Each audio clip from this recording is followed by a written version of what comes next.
के सभी दर्शकों को नमस्कार। भविष्य मालिका के 8वें एपिसोड में आपका स्वागत है। जैसा कि हमने पिछले एपिसोड में आपको बताया कि भारत चीन पाकिस्तान युद्ध के साथ ही विश्व युद्ध आरंभ होगा और इसी के पश्चात भगवान कल्कि अपनी संपूर्ण शक्ति के साथ भक्तों के सामने प्रकट होंगे।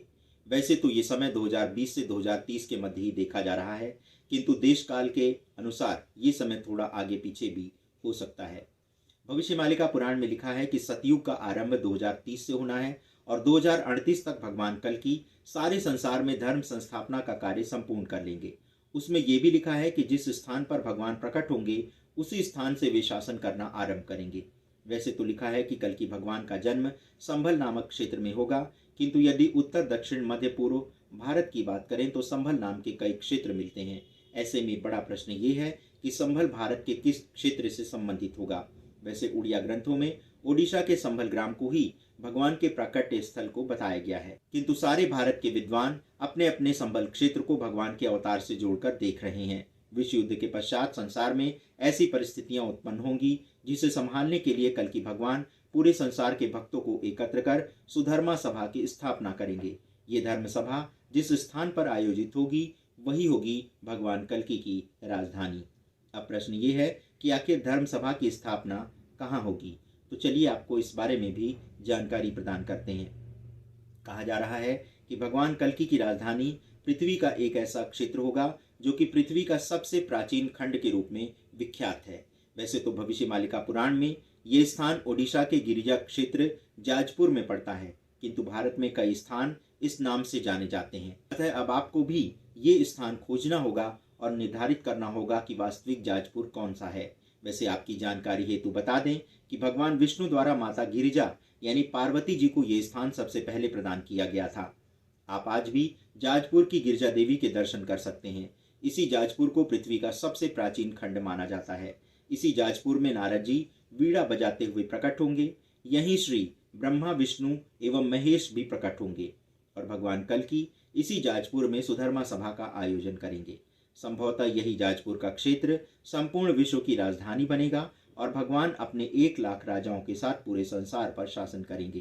कहा जाता है कि इस जाजपुर स्थान की खोज हिमालय क्षेत्र में तपस्या कर रहे साधु संतों द्वारा की जाएगी एवं जब सभी भक्तजन यहाँ एकत्रित हो जाएंगे तब कल्कि भगवान सुधर्मा सभा को संबोधित करेंगे। कपिल मुनि ने भी अपने ग्रंथ कपिल संहिता में ओडिशा के जाजपुर को ही भगवान कल्कि का प्राकट्य स्थल माना है। कपिल मुनि के अनुसार जब भगवान ने कच्छप अवतार धारण कर पृथ्वी को अपने ऊपर उठा लिया था तब पृथ्वी में कंपन होने लगा। जीव जंतुओं को रहने के लिए स्थान कम पड़ने लगे।